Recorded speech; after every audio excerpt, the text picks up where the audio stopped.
உங்களுடைய தங்கம், வெள்ளி, வைர நகைகளை உடனே செல் பண்ணுமா? நம்பிக்கையான நிறுவனம் Max Gold. Call 04445454545. Max Gold, cash for gold. Black ஹோல்குள்ள ஒரு மனுஷன் விழுந்தா என்ன ஆகும்? பிளாக் ஹோலை பற்றி இன்னும் நிறைய விஷயங்கள் எடுத்துகிட்டு சொல்லுங்க. இதுதான் நம்ம பிளாக் ஹோலை பற்றி இதுக்கு முன்னாடி பண்ண வீடியோவில் அந்த கமெண்ட்ஸில் நிறைய கமெண்ட்டாக இருந்தது. அதனால இந்த வீடியோவில் பிளாக் ஹோலை பற்றி இன்னும் நிறைய இன்ட்ரெஸ்டிங்கான விஷயங்கள் பார்க்க போகிறோம். அதில் குறிப்பாக பிளாக் ஹோலுக்குள்ள மனுஷன் விழுந்தா என்ன ஆகும்? ஏன்ஷியன் என்ன சொல்கிறாருன்னா, உள்ளே போயிட்டாங்கன்னா திரும்பி வரதுக்கான வாய்ப்பே இல்லை அப்படின்னு சொல்லி அவர் சொல்கிறார். அதுவே ஸ்டீஃபன் ஹாக்கிங் எடுத்துக்கிட்டா அவர் இந்த பிளாக் ஹோல் இன்னொரு பிரபஞ்சத்துக்கு போகிறதுக்கான ஒரு பாதையாக இருக்கும்னு சொல்கிறார். இன்னும் வேறு சிலர் பிளாக் ஹோலுக்குள்ளே போகும்போது நம்மளால் டைம் ட்ராவல்லாம் பண்ண முடியும் அப்படிங்கிற மாதிரி சொல்கிறாங்க. இதில் எது உண்மை? எதை வச்சு இந்த விஷயங்கள்லாம் சொல்றாங்க? இல்ல குறிப்பா பிளாக் ஹோலை பத்தி நிறைய தீர்க்கப்படாத கேள்விகள் இருக்கு. அதுல ரொம்ப முக்கியமா இதுவரைக்கும் நாம பின்பற்றி வரக்கூடிய அந்த அறிவியல் விதிகள் எதுவுமே பிளாக் ஹோலுக்குள்ள போனோம்னா கண்டிப்பா செயல்படாது அப்படிங்கிற மாதிரி அவங்க சொல்றாங்க. அந்த விஷயம் தான் விஞ்ஞானிகளை ஆரம்ப காலத்துல இருந்தே பிளாக் ஹோலை பத்தி பேசும்போது அதிகமான குழப்பத்துக்கும் மண்டையை பிச்சுக்க வச்சுக்கிட்டும் இருக்கு. அது என்ன விஷயம்? எதனால அறிவியல் விதிகள் அங்க செயல்படாம போகுது? இப்படி இந்த பிளாக் ஹோலை பத்தின நிறைய இன்ட்ரெஸ்டிங்கான விஷயங்கள் தான் இன்னைக்கு நம்ம ஸ்ட்ரீட் லைட் வீடியோல பார்க்க போறோம்.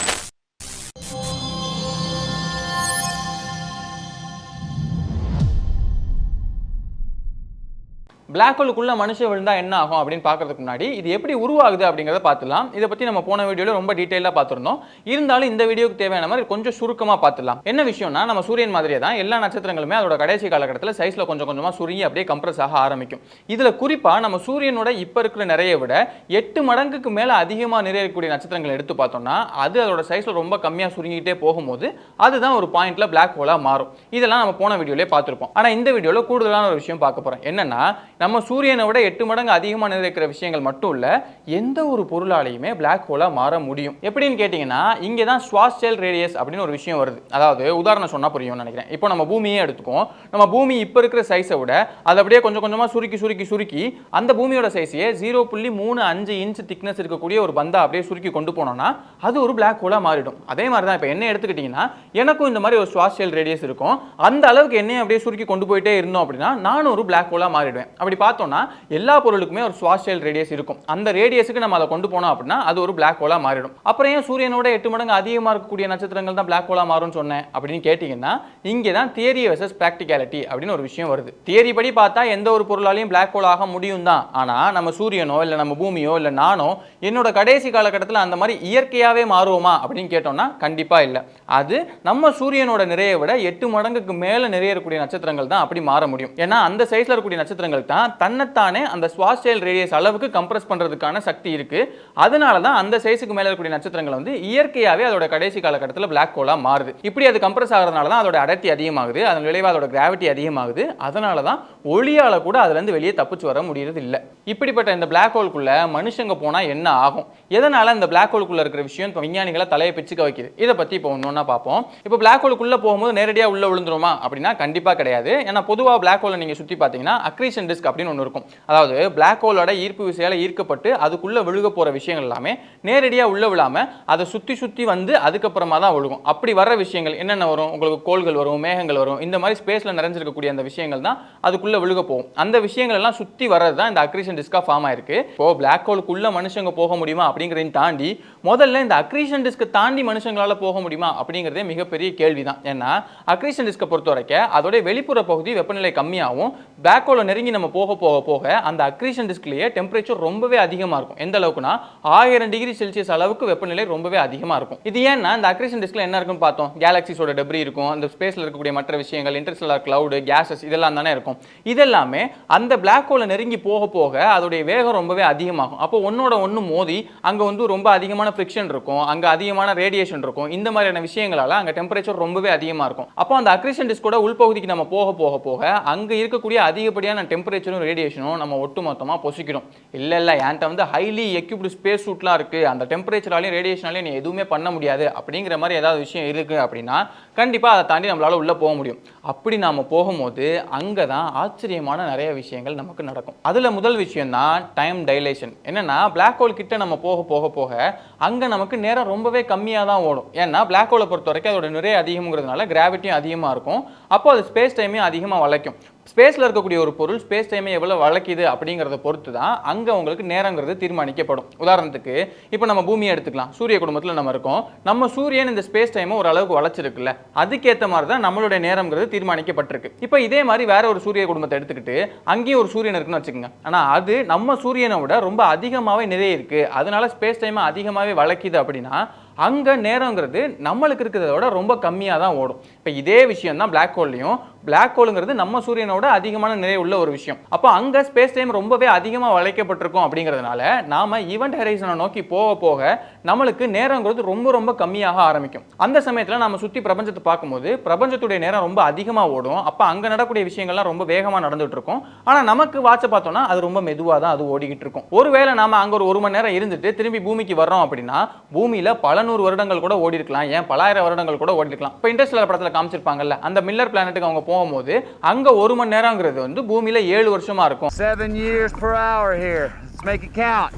அப்போ அவங்க ஒரு 3.5 மணி நேரம் கழிச்சிட்டாங்கிறதுனால பூமியில ஒரு 23 வருஷம் கிட்ட ஆயிருக்குங்கிற மாதிரி ஒரு கணக்கு சொல்லுவாங்கல்ல, அதே விஷயம் தான் இங்கேயும் நடக்கும். நாம இந்த பிளாக் ஹோல்ல கொஞ்ச நேரத்தை செலவிட்டுட்டு திரும்பி நம்ம பூமிக்கு வர்றது கஷ்டம் தான். அப்படி ஒருவேளை வந்தோம் அப்படின்னா இங்கே அது 7 வருஷமாவோ 70 வருஷமாவோ ஏன் பல ஆயிரம் வருஷமா கூட ஆயிருக்கலாம். இந்த கான்செப்டை வச்சு தான் நீங்க ஒருவேளை பிளாக் ஹோலுக்கு போயிட்டு வந்தீங்க அப்படின்னா ரொம்ப அதிகமான காலகட்டத்தை நீங்க டைம் டிராவலே பண்ணிடலாம் அப்படிங்கிற மாதிரி நிபுணர்கள் சொல்றாங்க. அடுத்த விஷயம் கொஞ்சம் ட்ரிப்பியானது என்னன்னா, பிளாக் ஹோல் நெருங்கி நம்ம போக போக நம்மளோட ரிஃப்ளெக்ஷனை நாம பல தடவை அப்படியே பார்த்துட்டே இருப்போமா. ஏன் அப்படின்னா இப்போ நம்ம என்ன பார்த்தோம், பிளாக் ஹோலுக்குள்ள போக போற விஷயங்கள் எல்லாமே நேரா உள்ள போகாம சுத்தி வந்து தானே உள்ள போகும். அதே விஷயம் தான் ஒளியிலையும் நடக்கும். அதாவது அங்க விழுகக்கூடிய லைட்டுங்கிறதும் பிளாக் ஹோலை சுத்தி சுத்தி வந்து அதுக்கப்புறமா தான் கடைசியா உள்ள போகும். அந்த வகையில நம்ம பிளாக் ஹோலை நெருங்கி போக போக நம்மளோட ஒளியுமே அதால பெண்ட் ஆகி அப்படியே அந்த பிளாக் ஹோலை சுத்தி திரும்பி நமக்கு வரும். அப்படி வரக்கூடியது நம்ம பிளாக் ஹோலை நெருங்கி போக போக ஒரு குறிப்பிட்ட பாயிண்ட்ல நின்று நம்ம பார்த்தோம் அப்படின்னா நம்மளோட ரெஃப்ளெக்ஷனையே நம்ம பல ரெஃப்ளெக்ஷனை நமக்கு பக்கத்திலேயே பார்க்க முடியும். அந்த குறிப்பிட்ட பாயிண்ட்டை தான் போட்டோஸ்பியர் அப்படின்னு சொல்றாங்க. இந்த போட்டோஸ்பியருங்கிறது பிளாக் ஹோலோட ஈவென்ட் ஹரைசானுக்கும் அக்ரீஷன் டிஸ்க்கும் நடுவுல இருக்கு. அந்த இடத்துல நாம இருந்து பார்க்கும்போது நம்மளோட ரிஃப்ளெக்ஷனே நமக்கு பக்கத்துல வந்து ஒரு ட்ரிப்பியான எஃபெக்ட் கொடுக்கிறதுக்கு வாய்ப்பு இருக்கு. ஓகே, இப்போதான் முக்கியமான ஒரு இடத்துக்கு வந்தாச்சு, அதுதான் ஈவென்ட் ஹரைசான். பிளாக் ஹோலோடைய எஃபெக்ட்ல இருந்து, அதாவது கிராவிட்டில இருந்து நம்மளால தப்பிக்கவே முடியாது அப்படிங்கிற ஒரு பாயிண்ட்டுக்கு பிளாக் ஹோல் இருக்கு அப்படின்னா அது இந்த ஈவென்ட் ஹரைசானோட ஆரம்பத்துல இருந்து தான். அந்த ஈவென்ட் ஹரைசானை தான் நம்ம உள்ள போயிட்டோம் அப்படின்னா கண்டிப்பா திரும்பி வெளியே வரவே முடியாது. இப்போ ஒளியோட வேகம் நமக்கு தெரியும், மனுஷங்களால இப்போ வரைக்கும் அந்த வேகத்துல பயணிக்கவே முடியாது, ஏன்னா நம்ம உடம்பு அதை தாங்கவும் செய்யாது. ஒருவேளை அப்படி பயணிக்கக்கூடிய அளவுக்கான ஒரு ராக்கெட்டை நம்ம கண்டுபிடிக்கிறோம், அது எக்ஸாக்டா இந்த ஒளியோட வேகமான ஒரு வினாடிக்கு 2,99,792 கிலோமீட்டர் இந்த வேகத்துல பயணிச்சிச்சுன்னா கூட ஈவென்ட் ஹரைசான் கிட்ட நீங்க போயிட்டீங்க, இல்லை ஈவென்ட் ஹரைசானுக்குள்ள போயிட்டீங்க அப்படின்னா இந்த வேகத்துல பயணிச்சா கூட நம்மளால அந்த பிளாக் ஹோலோட எஃபெக்ட்ல இருந்து தப்பிச்சு வெளியே வரவே முடியாது. உள்ள நம்ம போயிட்டோம், அவ்வளவுதான். இதுக்கப்புறம் தான் விளையாட்டே ஆரம்பிக்குது. ஏன்னா இந்த இடத்துக்குள்ள போக போக கிராவிட்டியோட எஃபெக்ட் கொஞ்சம் கொஞ்சமா இன்னும் அதிகரிக்க ஆரம்பிக்கும். அதுலயும் குறிப்பா நம்ம நேரா விழுகிறோம், அதாவது கால் முதலையும் தலை அதுக்கப்புறமா விழுகுது அப்படின்னா தலைப்பகுதியில் நாம உணர்ற அந்த கிராவிட்டியை விட கால் பகுதியில் ரொம்ப அதிகமான கிராவிட்டியை நாம உணர்வோம். அப்ப நம்ம உடம்பு கால் பகுதியிலிருந்து அப்படியே கொஞ்சம் கொஞ்சமா ஸ்ட்ரெச் ஆகிட்டே போக ஆரம்பிக்கும். இன்னொரு பக்கத்துல நாம வந்து சைடு வாக்கில் அப்படியே கொஞ்சம் கொஞ்சமா ஸ்ட்ரெச் ஆகி அப்படியே ஒரு குச்சி மாதிரி நம்ம ஆக ஆரம்பிப்போம். இப்போ இந்த மாதிரி ஆகிறது நம்ம உடம்பு தாங்கிக்குமானா கண்டிப்பா தாங்கிக்காது. நம்ம தசைகள்லாம் அப்படியே நீண்டு போகுது, அப்ப நம்ம செல்ஸ் எல்லாமே கிழிய ஆரம்பிக்குது. செல்ஸையும் தாண்டி ஆட்டம் அளவில் நம்ம உடம்பு அப்படியே கொஞ்சம் கொஞ்சமா நேரா அப்படியே நீண்டுகிட்டே போகும். இது எல்லாமே ஆட்டம் அளவுலேயே அப்படியே ஒரு குச்சி மாதிரி நேர் வரிசையில் அப்படியே நீண்டுகிட்டே போகும். இது நம்ம ஒரு ஸ்பெகட்டிலாம் பார்த்தோம்னா எப்படி இருக்கும், நல்லா நீளமா அப்படியே ஒல்லியா இருக்கும்ல, அந்த மாதிரி அட்டாமிக் அளவில் நம்ம உடம்பு வந்து அப்படியே ஸ்பிளிட் ஆகி அப்படியே ஒரு குச்சி மாதிரி இருக்கும். இது பார்க்க ஸ்பெகட்டி மாதிரி இருக்கும். அப்படிங்கிறதுனால தான் ஸ்பெகட்டிஃபிகேஷன் அப்படிங்கிற இந்த ப்ராசஸ்க்கு பேர் வச்சிருக்காங்க. பிரீஃப் ஹிஸ்டரி ஆஃப் டைம் அப்படிங்கிற ஸ்டீஃபன் ஹாக்கிங்கோட அந்த புத்தகத்தில் இந்த ஸ்பெகட்டிஃபிகேஷன் அப்படிங்கிற வார்த்தையை அவர் மென்ஷன் பண்றார். இதுக்கு முன்னாடியே அந்த வார்த்தை இருக்கிறதா சொல்லப்படுது. இவர் இப்படி மென்ஷன் பண்ணதுக்கு அப்புறமா தான் இது ரொம்பவே அதிகமாக பாப்புலரைஸும் ஆகுது. இப்படி பிளாக் ஹோலுக்குள்ள நம்ம ஆட்டம்ஸ் எல்லாம் ஸ்பெகட்டி மாதிரி அப்படியே மொத்தமாக இழுக்கப்பட்டு அது போய் சேரக்கூடிய கடைசி இடமா பிளாக் ஹோலுக்குள்ள எது இருக்கும் அப்படின்னா அதுதான் சிங்குலாரிட்டி அப்படிங்கிற அந்த இடமா இருக்கும். அது அந்த பிளாக் ஹோலுடைய சென்டர்ல இருக்கிறதுக்கான வாய்ப்பு தான் அதிகமா இருக்கு அப்படின்னு விஞ்ஞானிகள் சொல்றாங்க. அப்போ அந்த சிங்குலாரிட்டிங்கிறது பிளாக் ஹோலுடைய கடைசி இடம், இல்லைன்னா அதுக்குள்ள தான் நம்ம எல்லாரும் போய் சேருவோம் அப்படிங்கிற மாதிரி நம்ம நினைச்சுக்கலாம். இப்போ பிளாக் ஹோலுடைய அந்த ஈவென்ட் ஹரைசானை தாண்டி நம்ம உள்ள போக ஆரம்பிச்சு கடைசியா அந்த சிங்குலாரிட்டிக்குள்ள போய் சேர்றதுக்கான நேரம் அப்படிங்கிறது அந்த பிளாக் ஹோலோட சைஸை பொறுத்து மாறும். சைஸ்ல ரொம்ப பெருசா இருந்துச்சுன்னா உள்ள போய் சேர்றதுக்கான நேரம் அதிகமாகும். சைஸ்ல ரொம்ப சின்ன பிளாக் ஹோலா இருந்துச்சு அப்படின்னா உள்ள போய் சேர்றதுக்கான நேரம் ரொம்ப கம்மியாகவும் இருக்கும். இப்போ இந்த சிங்குலாரிட்டி அப்படிங்கிற அந்த விஷயம் தான் விஞ்ஞானிகளை இப்போ வரைக்கும் தலையை பிச்சுக்க வச்சுக்கிட்டே இருக்கு. ஏன் அப்படின்னா இப்போ பிளாக் ஹோல்ஸை பத்தி நமக்கு முன்னாடியே இப்படி ஒரு விஷயம் இருக்கலாம் அப்படிங்கிறது நிறைய விஞ்ஞானிகள் சொன்னாலுமே கூட general theory of relativity publish ஆனதுக்கு அப்புறமா தான் அதுல சொல்லக்கூடிய ஃபார்முலாஸ், அதுல சொல்லக்கூடிய கோட்பாடுகள்லாம் வச்சு பார்க்கும்போது இப்படிதான் ஒரு பிளாக் ஹோல் உருவாகும், இங்கே கண்டிப்பாக நடக்கும் அப்படிங்கிற விஷயங்கள் எல்லாமே கன்ஃபார்ம் ஆகுது. எயின்ஸ்டீன் என்னதான் அதை ஒத்துக்கலனா கூட மற்ற விஞ்ஞானிகள் அதை படிச்சு பார்க்கும்போது இல்லை டெரைவ் பண்ணும்போது அது ரொம்பவே கன்ஃபார்ம் ஆகுது. இப்போ உலகத்திலே ரொம்ப அதிகமாக டெஸ்ட் பண்ணப்பட்ட ஒரு தியரி, ரொம்ப அதிகமாக வந்து இது கரெக்டா இல்லையா அப்படிங்கிற ஒரு டிபேட்டுக்கு உள்ளாக்கப்பட்ட ஒரு தியரி அப்படின்னா அது கண்டிப்பாக எயின்ஸ்டீனோட ஜெனரல் தியரி ஆஃப் ரிலேட்டிவிட்டி தான். அத்தனை முறை அது திரும்ப கன்ஃபார்ம் ஆயிருக்கு. இப்படி இது பப்ளிஷ் ஆனதுக்கு அப்புறமா தான் இப்போ வரைக்கும் நம்ம பிளாக் ஹோல்ஸை பற்றி பார்க்குற விஷயங்கள், நம்ம அதை பற்றி கணிக்கிற விஷயங்கள், நம்ம அந்த ஸ்வாஸ்டியல் ரேடியஸாக இருக்கட்டும், இல்லைனா அந்த இவெண்ட் ஹரைசனாக இருக்கட்டும், அக்ரீஷன் டிஸ்காக இருக்கட்டும், இந்த எல்லா விஷயங்களுமே இந்த ஜெனரல் தியரி ஆஃப் ரிலேட்டிவிட்டி கோட்பாடு மூலமாக நம்ம என்ன கண்டுபிடிச்சோமோ இது எல்லாத்தோடையுமே அப்படியே கண்டிப்பாக ஒத்து போய்கிட்டே இருக்கு. ஆனால் ஒரே ஒரு விஷயம், அதாவது அந்த சிங்குலாரிட்டி அப்படிங்கிற அந்த ஒரு விஷயம் இருக்குல்ல, அது மட்டும் இந்த ஜெனரல் தியரி ஆஃப் ரிலேட்டிவிட்டிலேருந்து தொடர்ந்து இடிச்சுக்கிட்டே இருக்கு. அது ஏன்னா இந்த ஜெனரல் தியரி ஆஃப் ரிலேட்டிவிட்டி சொன்னதை வச்சு சிங்குலாரிட்டினா என்ன, அது எப்படி இருக்கும் அப்படின்னு நம்ம ஒரு கணக்கு பண்ணி பார்த்தோம் அப்படின்னா சிங்குலாரிட்டிக்கு வால்யூமே இருக்காது அப்படிங்கிற மாதிரி அந்த தியரி சொல்ல வருது. இப்போ வால்யூம்னா என்ன, ஒரு பொருள் ஒரு ஸ்பேஸில் எவ்வளோ இடத்த ஆக்குப்பை பண்ணியிருக்கு அப்படிங்கிறது தான் வால்யூம். இப்போ என்ன எடுத்துக்கிட்டோம்னா இந்த ஸ்பேஸில் நான் எவ்வளோ இடத்த ஆக்குப்பை பண்ணியிருக்கேன் அப்படிங்கிறது தான் என்னோட வால்யூம். அப்போது எல்லா பொருளுக்குமே, அதாவது மாஸ் இருக்கக்கூடிய எந்த பொருளை நீங்கள் எடுத்துக்கிட்டீங்கனாலுமே ஒரு வால்யூம் இருக்கும். இந்த ஃபோன் எடுத்துக்கிட்டிங்கன்னா கண்டிப்பாக ஒரு வால்யூம் இருக்கும். ஆனால் சிங்குலாரிட்டிக்கு வால்யூமே இல்லை அப்படின்னு சொல்லிட்டு அந்த தியரி சொல்லுது. ஆனால் சிங்குலாரிட்டிக்குள்ளே தான் அந்த பிளாக் ஹோலுக்குள்ளே விழுகக்கூடிய எல்லா விஷயங்களும் தொடர்ந்து விழுதுகிட்டே இருக்கு. இப்படி எல்லா விஷயங்களையும் தனக்குள்ளே வாங்கிக்கிட்டே இருக்கக்கூடிய ஒரு பொருள், அதுக்கு வந்து மாஸ் ரொம்பவே அதிகமாக இருக்கு, ஆனால் வால்யூம் மட்டும் இல்லை அப்படின்னு ஒரு தியரி சொல்லுதுன்னா அது எப்படி சரியாக இருக்க முடியும்? கொஞ்சம் யோசிச்சு பாருங்க. நான் நிறைய சாப்பிட்டுக்கிட்டே இருக்கேன். இப்போ சாப்பிட்ற பொருள் எல்லாமே வயிற்றுக்குள்ள தானே போய் சேரும். ஆனால் என்ன சொல்கிறாங்கன்னா வயிறுக்கு ஒரு ஷேப்பே இல்லை, அதுக்கு ஒரு வால்யூமே கிடையாது அப்படின்னு சொல்கிறாங்கன்னா அது எப்படி இருக்க முடியும் அப்படிங்கிற கேள்வி தொடர்ந்து வந்துகிட்டே தான் இருக்கு. அப்போ ஜெனரல் தியரி ஆஃப் ரிலேட்டிவிட்டியே தப்பா அப்படின்னு நம்ம யோசிச்சோம் அப்படின்னா அதுவும் நம்ம தப்பு சொல்ல முடியாது. ஏன்னா நான் ஏற்கனவே சொன்ன மாதிரி ரொம்ப அதிகமாக டெஸ்ட் பண்ணப்பட்ட ஒரு தியரி அப்படின்னா ஜெனரல் தியரி ஆஃப் ரிலேட்டிவிட்டி தான் இருக்கு. மறுபடியும் அது சரிதான் அப்படிங்கிறத நம்ம கன்ஃபார்ம் ஆகிட்டே இருக்கு. அதை வச்சு தான் இப்போ வரைக்கும் நிறைய விஷயங்கள் நாமளும் கன்ஃபார்ம் பண்ணிக்கிட்டே இருக்கோம். இந்த விஷயங்கள் எல்லாம் கரெக்டாக இருக்கும்போது இந்த சிங்குலாரிட்டி விஷயம் மட்டும் எப்படி நம்மளால ஒத்துக்க முடியாத ஒரு விஷயமா இருக்க முடியும்? இந்த கேள்வி தான் விஞ்ஞானிகளுக்கு தொடர்ந்து ஒரு குழப்பத்தை ஏற்படுத்திக்கிட்டே இருக்கு. அதனால தான் நிறைய விஞ்ஞானிகள் வந்து இதை கண்டிப்பாக நம்ம டிரைவ் பண்ணியே ஆகணும். அப்போ ஜெனரல் தியரி ஆஃப் ரிலேட்டிவிட்டியே அப்டேட் பண்ணுற மாதிரி யூனிஃபைடு ஃபீல்டு தியரி, அதாவது gravitational force, week nuclear force, strong nuclear force, electromagnetic force, இந்த மாதிரி நேச்சரில் இருக்கக்கூடிய எல்லா விதிகளையுமே ஒன்றா இணைக்கிற மாதிரியான ஒரு தியரியோ இல்லை ஒரு ஃபார்முலாவே நம்ம கண்டிப்பாக டிரைவ் பண்ணியே ஆகணும் அப்படின்னு சொல்லிட்டு விஞ்ஞானிகள் இப்போ வரைக்கும் தொடர்ந்து ஒர்க் பண்ணிகிட்டே இருக்காங்க. பல வருஷமாக தொடர்ந்து ஒர்க் பண்ணிகிட்டே இருக்காங்க. இன்னும் அதுக்கான பதில் அவங்களுக்கு கிடைக்கவே இல்லை.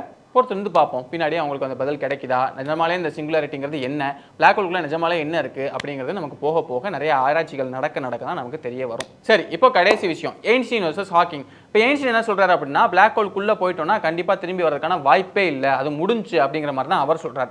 அதுவே ஹாக்கிங் என்ன சொல்றாரு அப்படின்னா இப்போ உள்ள போகக்கூடிய இன்ஃபர்மேஷனுக்கு என்ன ஆகுது, அதாவது இப்போ என் உடம்பே இருக்குன்னு வச்சுங்களேன், நான் இறந்து போனதுக்கு அப்புறம் ஒன்று என்னை எரிப்பாங்க இல்லைன்னா என்னைய புதைப்பாங்க. இப்போ புதைக்கிறாங்க அப்படின்னா என்னுடைய உடம்பு அப்படியே மக்கி போய் இந்த தரையை அப்படியே மாறிடும். அதாவது என்னுடைய உடம்பு இல்லாம போச்சுன்னா கூட என்னோட உடம்புல இருந்த அந்த எனர்ஜி, இந்த மற்ற விஷயங்கள் எல்லாமே அப்படியே வேற ஒரு விதமா வந்து மாறிடும். அது வந்து மண்ணோட மண்ணா அப்படியே போய் சேர்ந்துடும். இல்லைனா வந்து என்னை எரிக்கிறாங்க அப்படின்னா அப்படியே காத்தா கலந்து விட்டாங்க அப்படின்னா ஏதோ ஒரு வகையில் என்னோட ட்ரேசஸ் வந்து தொடர்ந்து இருந்துகிட்டே தான் இருக்கும். என்னோட ஃபார்ம் தான் மாறுமே தவிர என்னோட ட்ரேசஸ் தொடர்ந்து இருந்துகிட்டே தான் இருக்கும். இது எனக்கு மட்டும் இல்ல, பிரபஞ்சத்தில் கூட எல்லா விஷயங்களுக்குமே அப்படிதான். அதோடைய உருவம் வேணா வேற மாதிரி மாறுமே தவிர அதோட ட்ரேசஸ் ஏதோ ஒரு வகையில் எங்கேயாவது தொடர்ந்து இருந்துகிட்டே தான் இருக்கும்.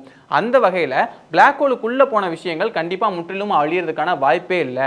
அது எல்லாமே பிளாக் ஹோலோட அந்த சிங்குலாரிட்டிக்குள்ள கண்டிப்பா வேற ஏதோ ஒரு வகையில் கண்டிப்பா ஸ்டோர் ஆகி தான் இருக்கும். இல்லைன்னா அது வேற ஒரு கேலக்சிக்கோ வேற ஒரு யூனிவர்ஸுக்கோ போறதுக்கான பாதையா, ஒரு பேசேஜ் வேயா, ஒரு வார்ம் ஹோல் மாதிரியா அது கண்டிப்பா செயல்படுறதுக்கான வாய்ப்பு இருக்கு அப்படின்னு சொல்லிட்டு தான் ஹாக்கிங் மாதிரியான நிறைய விஞ்ஞானிகள் சொல்றாங்க. நம்ம போன பிளாக் ஹோல் வீடியோட கடைசியில் சொன்ன மாதிரி தான் பிளாக் ஹோலை பத்தி நம்ம பேச ஐயோ இதை பேசாம விட்டோமே, ஐயோ இதை பேசாம விட்டோமே அப்படின்னு சொல்ற மாதிரி நிறைய விஷயங்கள் தொடர்ந்து பேலன்ஸ்ல இருந்துகிட்டே இருக்கும். அதனால அந்த விஷயங்களை பத்திலாம் நீங்க தெரிஞ்சுக்கணும் அப்படின்னு நினைச்சீங்கன்னா அதை பத்தி போன வீடியோல சொன்ன மாதிரி தான் இந்த வீடியோல நீங்க கீழே கமெண்ட் பாக்ஸ்ல மறக்காம கமெண்ட் பண்ணிடுங்க.